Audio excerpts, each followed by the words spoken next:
Leonardo is extraordinary.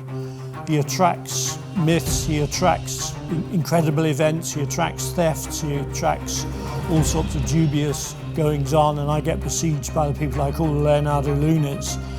It's a very, very remarkable field to be in, and nothing is ever simple with Leonardo, and this proves to be the case with the Salvator Mundi. The story begins in April 2005 when an auction in Louisiana, in New Orleans in fact, had this picture in it.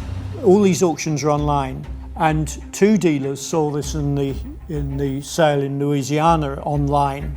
Robert Simon, New York, and Alexander Parrish, who were close friends, they both said to each other, "This looks fairly old," and that was the best they thought about it.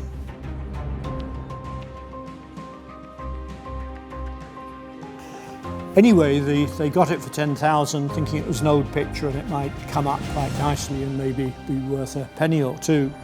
He took it in a taxi across New York to Diane Modestini's house, wrapped in a bin bag.